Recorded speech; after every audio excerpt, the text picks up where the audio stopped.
আচার আমরা কম বেশি সবাই বানাতে পারি।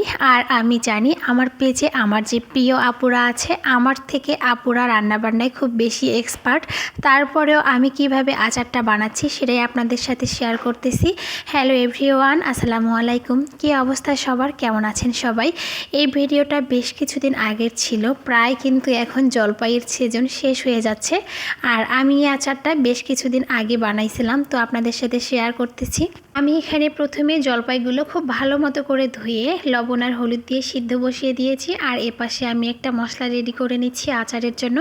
এখানে আমি কিছু শুকনো মরিচ আর কিছু পাঁচফোড়ন আলাদা আলাদা করে ব্লেন্ডারে ব্লেন্ড করে নিব। আর এদিকে আমার জলপাইগুলো সিদ্ধ হয়ে গেছে। আমি গরম থাকা অবস্থায় একটা বাটিতে নিয়ে একটা স্টিলের গ্লাস দিয়ে খুব ভালো করে ছেনে নিচ্ছি। জলপাইগুলো যতদূর পারছি খুব ভালোভাবে আমি ম্যাশ করে নিয়েছি। আর এদিকে একটা কড়াই বসিয়ে দিয়েছি। কড়াইতে আমি পরিমাণ মতো সরিষার তেল দিয়েছি।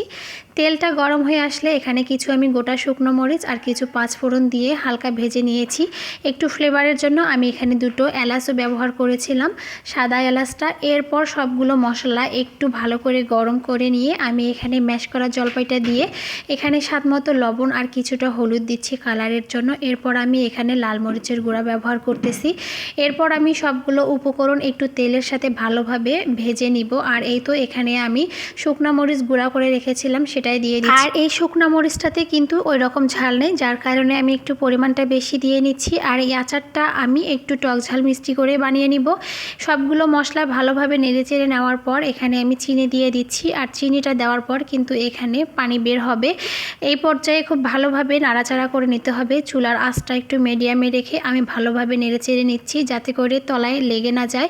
এই তো আচারটা কিন্তু বেশ সময় নিয়ে আমি এখানে রান্না করে নিচ্ছি। তারপর এখানে আমি কিছুটা বিট লবণ আর কিছুটা পাঁচফোড়নের গুঁড়া আর কিছুটা শুকনো মরিচের গুঁড়া দিয়ে দিচ্ছি। ওই যে প্রথমেই বললাম এই শুকনো মরিচটাতে ঝালের পরিমাণটা খুবই কম, আমি চেক করে নিয়েছিলাম। ঝালটা আমার কাছে একেবারে কম মনে হচ্ছিল, যার কারণে এখানে আমি আর একটু ঝালটা অ্যাড করে দিচ্ছি।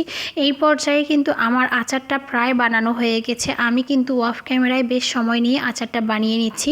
আপনাদের কাছে আমার ভিডিওর যদি কোনো অংশ ভালো লেগে থাকে তাহলে অবশ্যই কমেন্টস বক্সে জানাবেন, কারণ আপনাদের এই সুন্দর সুন্দর কমেন্টসগুলো আমাদের কাজ করতে উৎসাহ বাড়িয়ে দেয়। তো এই তো আচারগুলো আমি একটা বাটিতে নিয়ে বেশ কিছুটা ঠান্ডা করে নিচ্ছি।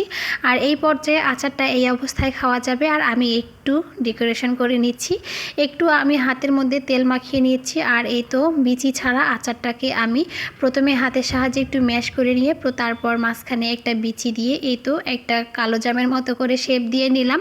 আপনারা চাইলে আপনাদের ইচ্ছে মতো শেপ করে দিয়ে নিতে পারেন। এই অবস্থায় কিন্তু গোল করেও বানা যাবে। তো আমি এখানে কালো জামের মতো করে বানিয়ে নিচ্ছি। আর ট্রের মধ্যে আমি শুকনো মরিচের গুঁড়া আর পাঁচফোড়ন রেখেছি, সেটা এখন এখানে একটু দিয়ে মাখিয়ে নিচ্ছি এইভাবে। এই তো ঝটপট রেডি হয়ে গেল আমার এই মজাদার জলপাইয়ের আচারটা। এই আচারটা কিন্তু খেতে ভীষণ রকমের মজার।